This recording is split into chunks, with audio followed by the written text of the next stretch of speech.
সারা দেশের মতো রাজশাহীতেও থমকে গেছে ঘরোয়া ক্রিকেট লিগ। বিভিন্ন ক্লাব নিজ উদ্যোগে হাতে গোনা কয়েকটি টুর্নামেন্ট করলেও স্থানীয় ক্রীড়া সংস্থা বিভাগীয় বা জেলা পর্যায়ে হচ্ছে না লিগ। আয়োজকরা বলছেন, দেশের পরিবর্তিত প্রেক্ষাপটে পূর্ণাঙ্গ কমিটি না থাকায় এই আয়োজন আপাতত বন্ধ আছে। তবে এই পরিস্থিতিতে টুর্নামেন্ট আয়োজনের পরিকল্পনা হাতে নিয়েছে জেলা ক্রীড়া সংস্থা। রাজশাহীতে বন্ধ রয়েছে বিভাগীয় ও জেলা পর্যায়ের ক্রিকেট লিগ।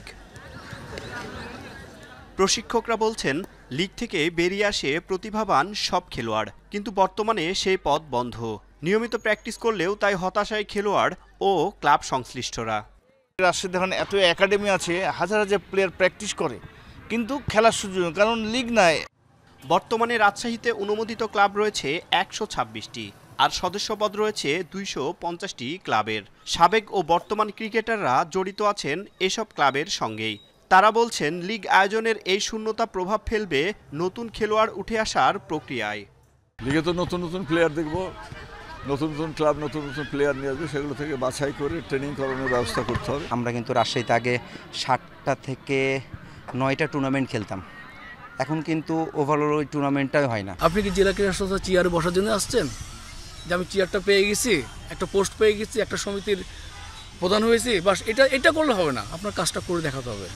ক্লাব সংগঠকরা এই পরিস্থিতির জন্য দায়ী করছেন ক্রীড়াঙ্গনের রাজনীতিকরণকে।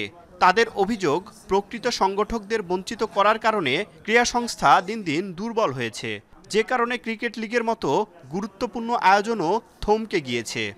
প্রকৃত ক্রীড়া সংগঠকদেরকে জেলা ক্রীড়া সংস্থাকে বের করে দিয়ে দলীয়করণ করার মধ্য দিয়ে রাজশাহী ক্রীড়াঙ্গনে ধ্বংস সূত্রপাত ঘটে। প্রকৃত সংগঠকদের সঙ্গে দলের লোকজনও থাকতে পারে, কিন্তু সংগঠকদের সঙ্গে সম্পৃক্তভাবে যদি কাজ করে, তবে জেলা ক্রীড়া সংস্থা কার্যক্রমটা স্বাভাবিক চলে। গত 15-16 বছর ধরে সংগঠক নামের কলঙ্কিত লোকজন এই ক্রীড়া সংস্থাগুলো চালিয়েছে।